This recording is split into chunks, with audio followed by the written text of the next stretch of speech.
Welcome back to another edition of Sit Down Saturday, where I don't respond to comments, but I do read them. Without getting into an A&E biography on my life, I've recently had a number of outside stressors and emotional ups and downs in my life. But don't you worry about me, I'll be fine. But I thought, what better way to tackle that than to have a few laughs? So the last time I did this, someone suggested that it should be called Skit Down Saturday, which I do think is appropriate. And someone else said it's almost like a historical documentation instead of a greatest hits, which I think is more apt. Just doesn't roll off the tongue as well. So I'm going to share some stories about all these as we look through them. And some of these actually tie into some emotional ups and downs as well. So it'll be, I think, insightful to have a bit of a look. Our first one is of Fans Project's Code, which is a very cool figure, and some very cool transformation stuff goes on in that figure. But one of the big issues was the shoulder articulation, which at the time I was thinking to myself how that limitation would be so absurd in real life. You know, this is like the famous, problem with this figure is that the range of motion is very small.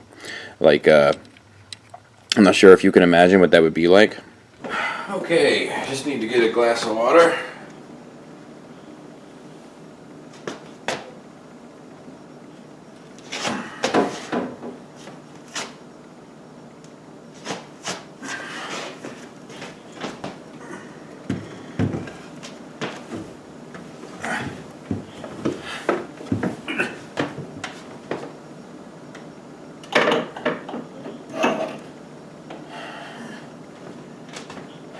Stormtroopers are a topic of controversy in my home. I get a lot of grief from my wife about buying Stormtroopers. And to be fair, in spite of the skits, I don't get much grief from her in regard to much else.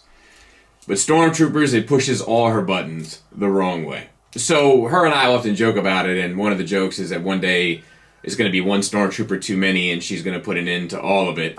And this was sort of a documentation on that event, because this was my 6-inch first Black Series purchase, I believe, of a Stormtrooper, which, subsequently ended up opening the door to a lot of other Stormtrooper purchases. On and on the addiction goes. It's just a different addiction. And, almost lost my life over this figure. I'm not sure if you heard. Hey, Mom. Yeah, thanks for calling me back. Yeah, well, I ended up doing it. Yeah. No, just now. Yeah, he's here on the floor. Well, he bought another Stormtrooper. $20. I know. That's what... Oh, I'll call you back. He's moving a little. This next one was more of a statement about sometimes how we can invest so much money into some of these products and then have to invest more money on top of it in order to fix them, which can be extremely obnoxious. And to be fair, we don't see much of anymore, which is nice. Shout out to all the third-party companies for fixing the things immediately instead of sending you other things to buy later on down the road to fix their initial less than great releases. But it harkens back to a phrase that my buddy Robert D says, which is don't throw good money after bad. You spend $500 and some on a set of figures, and then you got to spend another $50 to make them look the way you want them, and it is kind of obnoxious. Can you imagine if that were the case anywhere else? What do you want for lunch? How about peanut butter and jelly with some milk?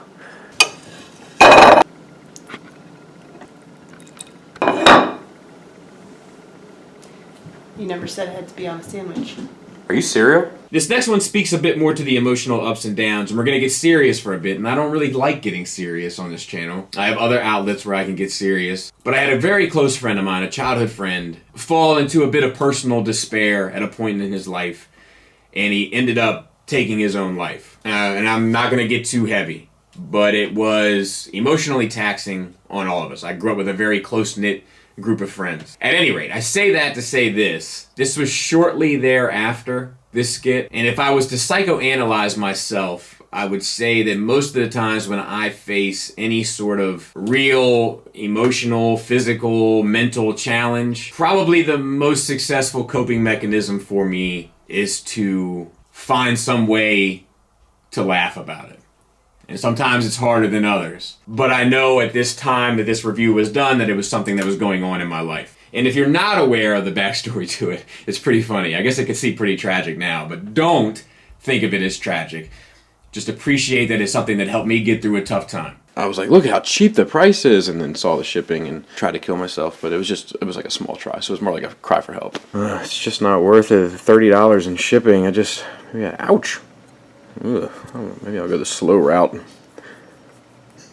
Just wish somebody would recognize my cry for help. Daddy, you're using the wrong side. You're right, it's not worth it. This next one was more of, like, the idea of from the outside looking in, thinking that something is irrational, but as you look further into it, it's more justified. But on the outside, initially, it seems like a very strange decision. And like that long bit of silence it's good. It's one of those things where like it's so good except for one thing, but that one thing is kind of major. Do you know what I mean? Well, that scumbag broke up with my cousin. Bridget? Really? Yeah, he's a jerk and an idiot. Yeah. He'd have to be. She's hot. And smart. And cool. Talented. Looks like she's gonna go places. Why'd you break up with her? Just because of a little medical condition. I didn't know she had a medical condition. Yeah, since she was a teenager. What is it? Just herpes. I remember doing this review for a couple reasons. For one, this particular thing that the skit is based off of. And for two, this was the first Play Arts Kai figure that kind of let me down. But I remember trying to get this piece to work was so frustrating. And the skit is kind of fine, and I've done kind of variations of it since. But this was the first one. And the two-finger bit at the end is, well, I'm very strong. It's not a camera trick at all. I'm not on my knees off screen, and I'm definitely on my knees off screen. Nice. Look, I've overcome a fair amount of trials and tribulations in my time, but no challenge has been quite as difficult as unpegging those plastic bits from the back of DC Variant Play Arts Kai Flash. So before you attempt it at home, take a minute and train. 49, 50, 51, 20, 21, 22, 23, ooh, 24, for the money, 25. You'll thank me. This next one is funny because when my wife hits me in it, which is always a good time for her. But this is another bit of an emotional roller coaster. The AOE Dinobots I blame for taking my daughter's love of Transformers away. My daughter was a big Transformers fan. I never pushed it on her. She just was around it and took a liking to it and got really into it, my oldest. And, you know, she was super pumped about the live action movie because the Dinobots were in it, and she was a huge Dinobot fan. And I took her to that movie on opening night. It's the first movie that she went to on opening night, and she hated it. And she fell out of love with Transformers literally overnight. Like, the very next day, she just stopped watching it. Stopped playing with the toys, etc., etc. So she had all these AOE Dinobots before the movie came out, and then the movie came out, she wanted nothing to do with them. So it was kind of my jab at them. I'm still very, I don't know. I have a lot of disdain in my heart for that film because of those reasons. This feels like something special. So I guess, yeah, that one's actually pretty cool. Right? So I think I'm gonna keep it. I mean, keep it here.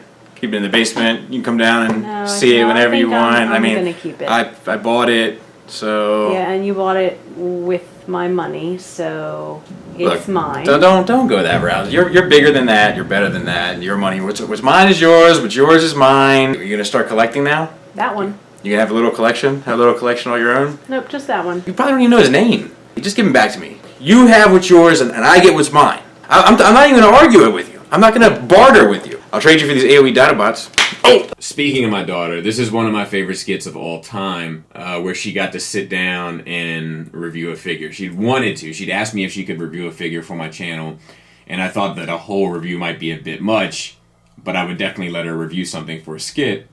So she jumped at the chance, and she did this, and then the What's the Matter, Father, and all that. Like, it's definitely one of my favorites. And, like, to hear her talk and go through it, like, it's not scripted. You know, she's just talking. And it's very funny. I like all the, hold on a second, and, oh, give me a minute. Like, oh, like, I love it. More importantly, my daughter was very confused by this set. She obviously doesn't know who these characters are and was very disgusted at my recent choice. What in the world are you looking at? I'm looking at the Guardians of the Galaxy figures. I don't like those, and the raccoon stresses me out. Everybody loves the raccoon. Oh, you think you could do better? She can take off her cape. Her elbows actually move, and her... I forget what that is. And I think her wrist can move. Her legs can, her knees can, and her feet can. Her name is Emma Frost. She is Crystal. This is when she turns into Crystal. And an easier way to put her cape back on is to get her hair out of the way and put her like this. And then you could put the cape on. Hold on 1 second. And there she is back in her cape. And this part might look a little crystally, and the back of the part might look a little whitish. Oh my God. What's the matter, Father? If you're a father of multiple children, you know you can't do anything for one without subsequently doing it for the other, or you'll face severe consequences. So I let my baby take a shot for the second part of the review. Well, my baby at the time. Should be 5 the day this video comes out. Happy birthday, Selena. If you got 2 kids, you know that you gotta even it out, or otherwise you'll never hear the end of it. So we'll let her take us out of here. Thanks for listening. Thanks for watching. Till next time, take care.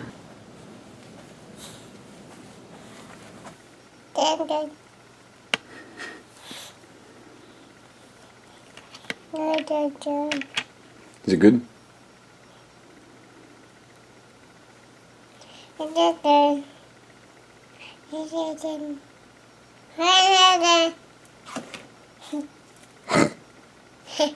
This next one I include some outtakes on, but I had a cookout at my house, and one of the things I used to do is anytime that people were over, I would make sure to try to get them into a skit to kind of document my friends and what was going on in my life at the time. And I had a cookout this day, and we did this skit, and like the whole idea was supposed to be that people would be disappointed in my appearance at an event, which is still great. And sometimes stuff like that still happens to an extent. So the reason why I use P.All's name in this video was because before I got into reviewing, I liked his videos, and he was probably my go-to guy for Transformers reviews, at least one of them. So it was also kind of me giving a tip of a hat to that dude. And I also have a bit of a soft spot for him. I kind of feel like he's the underdog here, and you know, a lot of people wanted the Iron Fist and didn't really care for this guy, and I can kind of relate to that.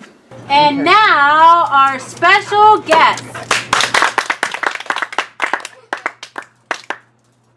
I thought you said it was going to be P.L. It said YouTube celebrity. What was I supposed to think? You know, I can hear you, okay? And there's a thing called feelings. This is bullshit. And now, our special guest. I'm sorry, do it again. Cut! Say it loud enough where I can hear I'll give you a thumbs up. Oh. He falls down the stairs. You know, I can hear you. I can hear you. And there's a thing called feelings. This is bull.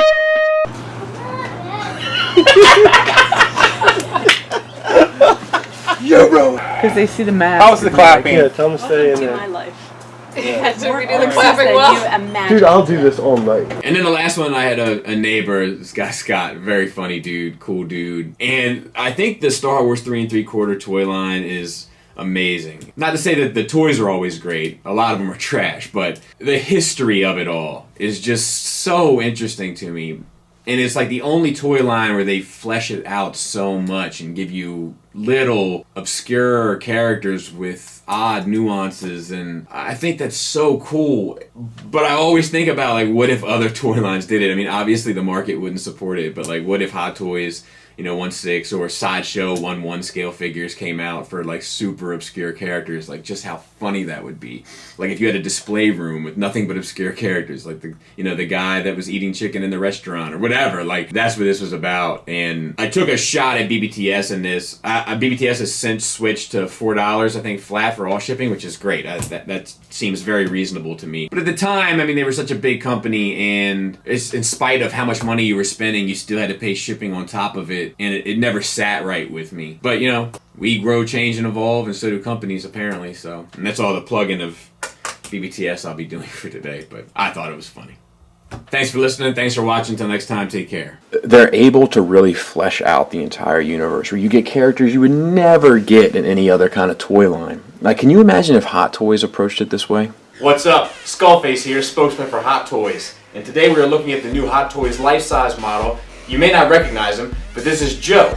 And Joe is in the background of Winter Soldier 2 at the hot dog stand. Joe comes with many points of articulation, including a ball-jointed head, ball-jointed shoulders, hinged elbow, wrist on a ball joint, and each individual finger is completely articulated. Put you back here. Joe comes with accessories as well. If you notice him in the back of Winter Soldier, he's in the background ordering 2 hot dogs. So you can put him on your display space, articulate the fingers, place the hot dog in the hand, but wait, there's more. Joe comes with a recorded dialogue box where you pull the string on the back like Teddy Ruxpin. How about some relish on them dogs? And he can be yours for the low cost of $5,248.99. Shipping is extra on BBTS.